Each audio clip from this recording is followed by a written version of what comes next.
রুচির এই ছোট্ট পরিবারে আপনাদের সকলকে আবার স্বাগত জানাচ্ছি। Welcome to simple housewife.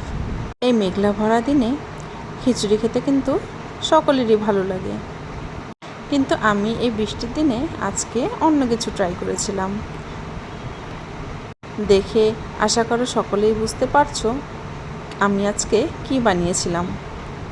ছেলে অনেক দিন থেকেই বিরিয়ানি খেতে চাচ্ছিল। সবসময় তো বাইরের বিরিয়ানি এনেই খাওয়ানো হয়, কিন্তু বাইরেরটা খাওয়ানো সবসময় তো ভালো নয়। তাই ওর বাবা বলেছিল আমি সব কিছু এনে দেবো, তুমি বাড়িতেই বিরিয়ানি করো। আমি বললাম ঠিক আছে, তুমি এনে দিও, তাহলে আমি বাড়িতেই বিরিয়ানিটা বানিয়ে ওকে খাওয়াবো। তাই আগের দিন রাতেই আমার হাজব্যান্ড কিন্তু বিরিয়ানির সমস্ত জোগাড়যন্ত্র করে রেখেছিল। আর যেহেতু সেদিন বিরিয়ানিই করবো ভেবেছিলাম, তাই সকাল সকাল ঘুম থেকে উঠেই আগে বিরিয়ানিটা বানিয়ে ফেললাম। কারণ আমার হাজব্যান্ডও টিফিনে বিরিয়ানি নিয়ে গেছিলো সেদিন। নর্মাল দিনে যেমন আমি একটু দেরি করে উঠলেও হয়ে যায়, কিন্তু সেদিন যেহেতু বিরিয়ানি বানানোর ছিল তাই একটু সকাল সকালই উঠে গেছিলাম।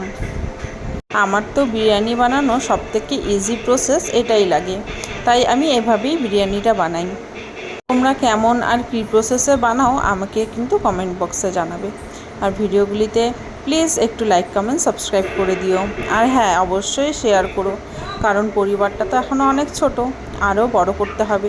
তাই তোমাদের প্রয়োজন কিন্তু অনেক বেশি। তোমরা যদি সহায়তা না করো তাহলে তো আমার পরিবারটি বড় হবে না, তাই না? তাই ঝটপট চ্যানেলটিকে সাবস্ক্রাইব করে দিও।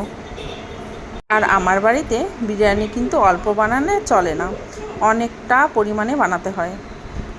কারণ আমার ছেলেকে যদি 4 বেলা বিরিয়ানি দিতে হয় তাহলে ও 4 বেলাই বিরিয়ানিই খাবে। ও এত ভালোবাসে বিরিয়ানি খেতে। আমি যখনই বিরিয়ানি বানাই না কেন এই বড় হাঁড়িটাতেই বানাই।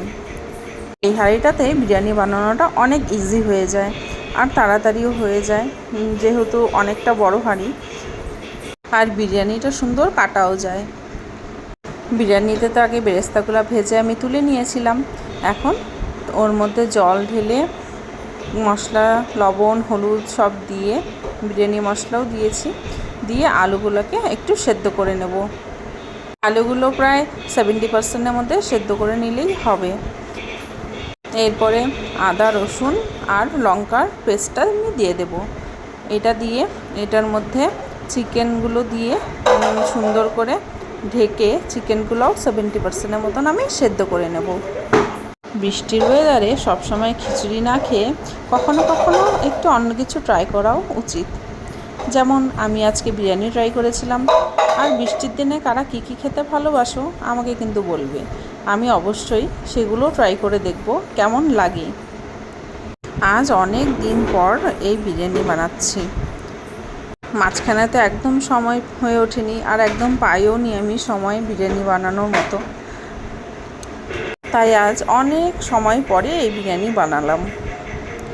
আলু সেদ্ধ করার সময় তো অনেকটা লবণ দিয়েইছিলাম, কিন্তু চিকেন সেদ্ধ করার সময়ও কিন্তু একটু লবণ অ্যাড করে দেবে, না হলে কিন্তু একদমই লবণ ঢুকবে না চিকেনগুলোতে। সকাল সকাল উঠে বিরিয়ানি বানানোটা অনেকটাই খাটনির ব্যাপার, কিন্তু যখন সকলেই খায় আর সকলে ভীষণ খুশি হয় তখন কিন্তু ভীষণ ভালো লাগে। তখন মনে হয় যেন এইভাবেই সকাল সকাল উঠে আমি ভালো ভালো আরও রান্না করি, আরও অন্য রেসিপি ট্রাই করি। কিন্তু যেহেতু সময় হয়ে ওঠে না সকালে উঠে এত কিছু বানানোর, তাই এই হেভি রান্না বা ঝামেলার রান্না যাই আছে না কেন সেগুলো আমি রবিবার করেই করি।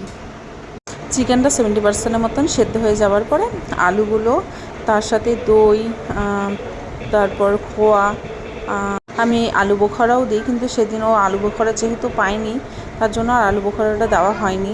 আর ধনিয়া পাতাটাও ছিল না, তাই ধনিয়া পাতাটাও দেওয়া হয়নি, তো সেটার বদলে পুদিনা পাতা দিয়েছিলাম। ধনিয়া পাতা পুদিনা পাতা দুটো একসাথে থাকলে আরও বেশি ভালো হয় খেতে, কিন্তু যেহেতু ছিল না ধনিয়া পাতাটাও, তো আমি পুদিনা পাতাই শুধু দিয়েছিলাম। পরে দুধের মিশ্রণটি দিয়ে দিয়েছিলাম। দুধের মধ্যে ছিল বিরিয়ানি মশলা, কেওড়ার জল, গোলাপ জল, আতর আর ছিল কেশর। তারপর ফয়েল পেপার দিয়ে, আরেকটা বলতে ভুলে গেছি, ঘিও দিয়েছিলাম উপর দিয়ে। তো ফয়েল পেপার দিয়ে তারপর ঢেকে এটাকে দম দিতে বসিয়ে দিয়েছিলাম। প্রায় আধা ঘন্টা 45 মিনিটের মতো দম দিয়েছিলাম। তো দম দিয়ে রান্নাটা কমপ্লিট হওয়ার পরে ওদের টিফিনও গুছিয়ে দিয়েছিলাম। ছেলেও বলেছিল যে মা আমি স্কুলে আজকে বিরিয়ানি নিয়ে যাব।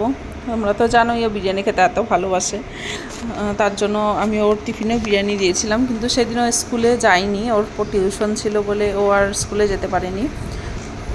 আর এই যে বাবা আর ছেলে বেরিয়ে গেল। বাবা তো ওর চলে গেলো অফিসে, আজকে অনেকটা লেট করেই গেছিলো অফিসে। আর ছেলের যেহেতু পড়া ছিল তার জন্য ওকে একবারে পড়াতে দিয়ে তারপরেই ওর বাবা অফিস চলে গেছিলো। আর পড়তে যাওয়ার আগেও ও বিরিয়ানি খেয়েই গেছিলো। ছেলের স্কুল আর পড়া তো অনেক আগেই শুরু হয়ে গেছিলো, কিন্তু আমি ওর বইগুলোতে মলাট দেওয়ার একদম সময় পাচ্ছিলাম না। ঘরের কাজকর্ম করার পর 3 জনকে সামলানোর পর শরীরে আর একদম এনার্জি আমার থাকে না। তার জন্য ওদের মলাট দেওয়াটাও অনেক টাইম লেগে গেছিলো। তো সেদিন ভাবলাম যে না, অনেক হয়ে গেছে, অনেক দিন হয়ে গেল যে মলাটগুলো আমি দিচ্ছি না। তাই সেদিন ভাবলাম যে না, অনেক দিন হয়ে গেল মলাটগুলো তো দেওয়া হচ্ছে না, যেহেতু সকাল সকাল আজকে কাজগুলো হয়ে গেছে, তো চলো আজকে মলাটগুলো আমি দিয়ে ফেলি, না হলে এরপরেও দেওয়া হবে না। কিছু কিছু বই আমি অনেক আগেই দিয়ে রেখেছি, আর যেগুলো বাকি ছিল সেগুলো আমি মোটামুটি দিচ্ছিলাম আস্তে আস্তে। তাও এর মধ্যেই মেয়েকে পড়তে বসিয়ে দিয়েছিলাম।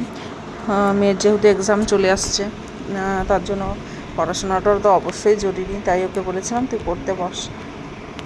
তো ওরা দুজন তো সকালে দুজনেই বিরিয়ানি খেয়ে নিয়েছে সকাল সকালই। তো আমার তো বিরিয়ানি খেতে ইচ্ছে করছিল না, এত সকালে বিরিয়ানি খাবো। তো এই কোরিয়ান ম্যাগিটা অনেক দিন আগে এনেছিলাম, তো ভাবলাম এটাই বানিয়ে খাই এখন আপাতত। আর কিছু কাজ করতে গিয়ে একটু একটু আকামও হয়ে যায়। যেমন সকালে বিরিয়ানি বানাতে গিয়ে কাশ্মীরি লঙ্কার গুঁড়োটা পুরো প্যাকেটটা বিরিয়ানির মধ্যে পড়ে গেছিলো। আর এখনও এই ম্যাগিটা বানাতে গিয়েও ম্যাগির মশলার প্যাকেটটা ম্যাগির মধ্যে পড়ে যায়। আকাম না হলে তো কাজের মজাই নেই, তাই কাজের সাথে সাথে একটু আকামও করে নাও, সেটাও একটু মজাদার, একটু ইয়াদগার থেকে যায় যে হ্যাঁ এরকম এরকম কাণ্ড হয়েছিল। আর এইসব আকাম করতে তো ভীষণই ভালো লাগে, আর আমার সাথে তো হয়েই থাকে এসব হাদসা। তো ম্যাগিটা অলরেডি ডান, তো খেতে ভালোই ছিল এই ম্যাগিটা। পড়াশোনা কমপ্লিট করিয়ে তারপর লাঞ্চ নিয়ে বসে পড়লাম কিছুক্ষণ পর। তো আজকের মতন ভিডিওটি এখানেই শেষ করছি। সকলে সুস্থ থাকবে, ভালো থাকবে, রাধে রাধে।